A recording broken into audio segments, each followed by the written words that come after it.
worked at a top-secret government research lab. I need to share my journals. Entry 1 March 19th, 2008. Okay, so I'm not sure how legal it is to journal about this, but... oh my god, I'm on site at... I guess we can call it Central Lab 47B. If you think I'm referencing the other place, you're surprisingly mistaken. A lifetime's worth of work to be here has finally paid off, and I didn't even know this place existed until 3 months ago.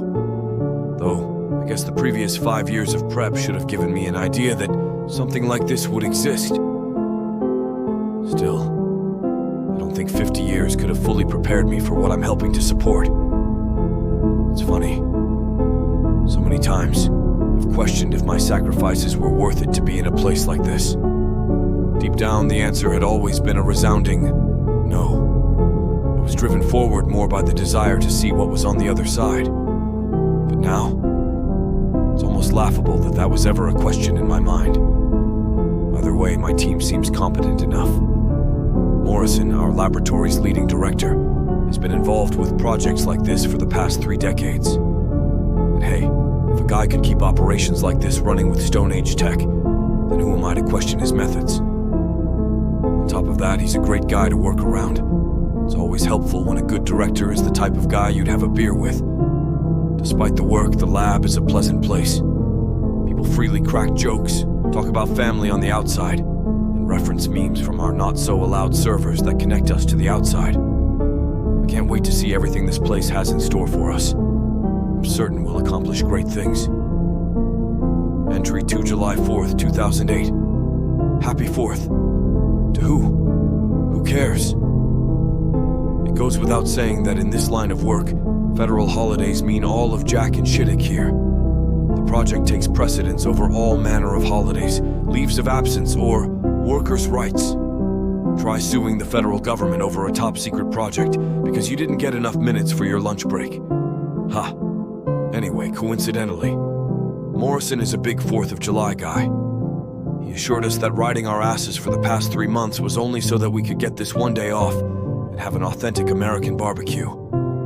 How nice. Though I'd argue sleep deprivation isn't worth under-seasoned burgers and overcooked ribs. Just my opinion. Still, it was fun. Plus, it gave me time to come back to my journal and get to know some of my co-workers, while also trying to figure out what exactly is going on here. Despite my top-secret clearance, I'm still not privy to everything behind the scenes. As far as I know, no one is. I maintain operational and research needs, but I'm only really aware of the needs, not all that they support. That's where the rumor mill comes in. While here, I became close friends with managing senior engineer Abed Abadi, seeing as Abed is involved with the research after a couple of beers and a very manly conversation about how much he misses his wife. I popped the question, just what are we doing here? To my surprise, he wasn't exactly sure either. From what I could gather, his team is responsible for cell cultivation engineering needs. But more than that, supposedly the groups of cells he's looking at are entirely unique to any previously studied genome, including within federal databases. As I understand it, the main goal is to keep them alive with the side project of understanding what stimuli can harm the cells, and how they respond. Seriously, just what are we looking at? Entry 3 October 24th, 2008. My manager just died. I don't think anyone was going to tell us. Morrison tried to sell the team on her leaving the facility due to a personal matter, but it sounded like crap from the beginning. More so, when I heard a couple of the higher-ups specifically mention her death in passing while working one of my later nights. Guess classifying information doesn't hold up to human error. My coworker Mia has 2 theories on why. Either it's to keep us productive by preventing us from getting distracted by the news of her death, or it's because death isn't an uncommon thing here, taking a shot of whiskey on it being the former. Still, feels wrong to continue our work as if nothing happened. I didn't always get along with Wendy, but I think her death at least deserves to be acknowledged. Everyone deserves a moment of silence. This brings into question other reassignments or leaves of absence. If I die, will the same thing happen to me? Entry 4, February 13th, 2009. They're making me manager. Going to be a short post as I apparently have a party to attend. Abed and Mia found it fit to put together something to celebrate my promotion. Somehow they got high-quality peppermint schnapps into the facility. I'm excited, but simultaneously I can't shake the ghost of Wendy from my mind. Part of me feels guilty for taking her position. Another part tells me this is what my entire life has been leading up to. I guess we'll see. Entry 5 March 8th, 2009. Things have been going great. Abed somehow smuggled cigars for a movie night with Mia and some of our co-workers. I swear that guy has some crazy connections. Something to look into. A kid. Probably. I'm not a smoker, but when in Rome. Also, why does his room have a pool table? I didn't even know that was an option. Gotta thank the taxpayers for that one. I can envision myself here with these people for a really long time. Might even leave with some lifelong friends. Entry 6. April 19th, 2009. They're finally letting me see it. I was informed yesterday that they're allowing me to see the specimen on which all this has been based. I suppose I impressed whoever is above us in my 2 months of management. Operational support is running as smoothly as ever in my short stint. Or maybe this had always been the plan for me. Regardless, it almost feels like a dream. However, per the standard unnecessarily cryptic governmental practices, I'm not allowed to know when I can see it, or apparently do anything that shows an unusual level of anticipation. Whatever that means, I'll update later. Entry 7 May 8th, 2009. I don't fully know how to describe what I'm feeling right now.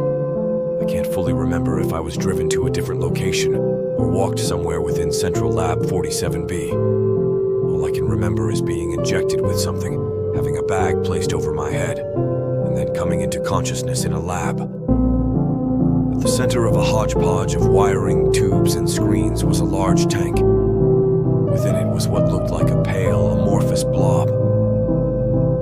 The closest thing I could compare it to was an octopus with large, buggy eyes. Where a normal cephalopod would have a beak, a sizable gelatinous sac was present from which 2 snail-like stalks would occasionally expand and contract.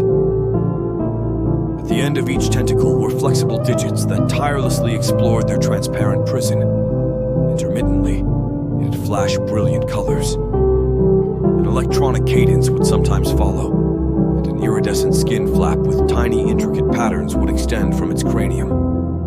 I imagined it was as if it were showing off extra neurons, almost like a display of its intelligence. But then again, how smart is a creature that was in the state it was in?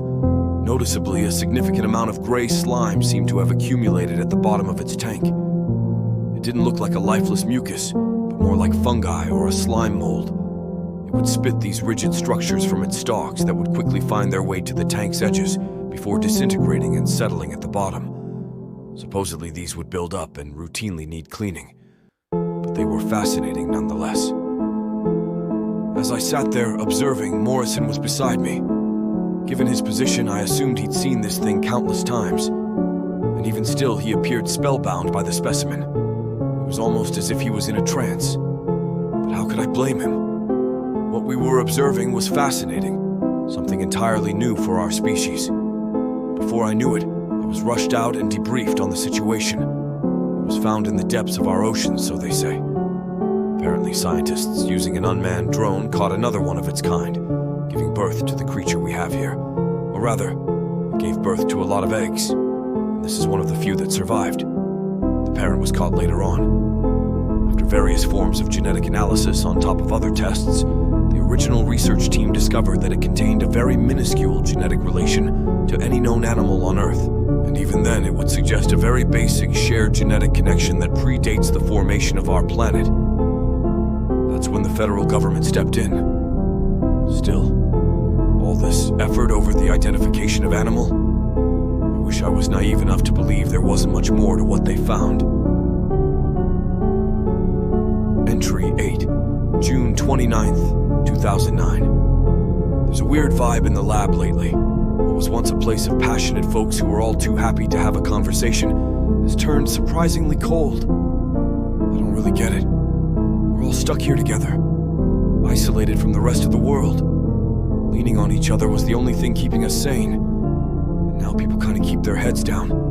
It's throwing me off. Also, there's a strange smell now. I don't know if anyone has picked up on it yet, but I catch whiffs of it occasionally. I'm going to do my best to stay in my room when I don't have to be in the office. Maybe the cleaning crew has been slacking on clearing out the vents. Entry 9 July 5th, 2009. We didn't get a 4th of July party this year, though it feels like we've all been working harder now than ever. Morrison actually yelled at a guy today. I didn't know he had that in him. He's always been so even-keeled.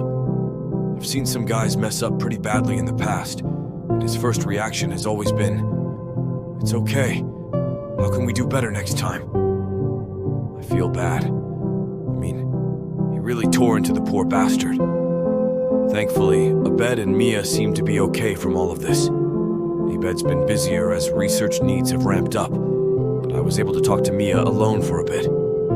She brought up similar concerns in addition to the fact that supposedly the lab is looking to divert funds, resources, and personnel from other wings into research. According to Mia, due to unforeseen circumstances regarding crucial people in other non-essential departments, the lab no longer sees it fit to waste resources maintaining them. Janitorial services have been majorly reduced. Our human resources department is gone. Employee enrichment services are gone. Our accounting department has been reduced. And all research on how these cells can apply to modern medicine has been scrapped. All this, among other things. What the hell is happening? The smell is getting worse, by the way. Entry 10 August 21st, 2009. I didn't know who to ask about leaving, so I discussed it with someone on Morrison's team. I didn't want to go to him directly. He's been scary lately. What they told me was that because of the contract I signed and because of the things I had seen, I absolutely had to stay the remainder of my agreed-upon term, be fully debriefed by an HR representative, which no longer exists, have multiple meetings with multiple councils and unnamed people to discuss my findings, and wait for an accounting executive to perform an audit to ensure I wasn't lying about my use of government property or finances. I'm also subject to a personal investigation of an unspecified period. Alternatively, I could attempt to breach my contract and be thrown in federal prison. Or worse. Effectively, I was screwed. I decided to see what Mia was doing when I came across a disturbing sight. It looked like some sort of mold was staining the lab walls. It was hard to walk by without noticing patches of it, most notably around the vents. I mentioned this to one of the few janitorial staff members, and he told me it was normal. Apparently, it had shown up relatively recently. When they looked into it, they found it wasn't mold, so it was probably harmless. Either way, he promised to look into it. When I finally reached Mia's room, she told me she was feeling sick and couldn't talk. Come to think of it, I've also been pretty under the weather. I'm starting to get hot flashes completing this entry, so I guess I'll end this here. I'll take the excuse to watch horror movies and pass out for 12 hours.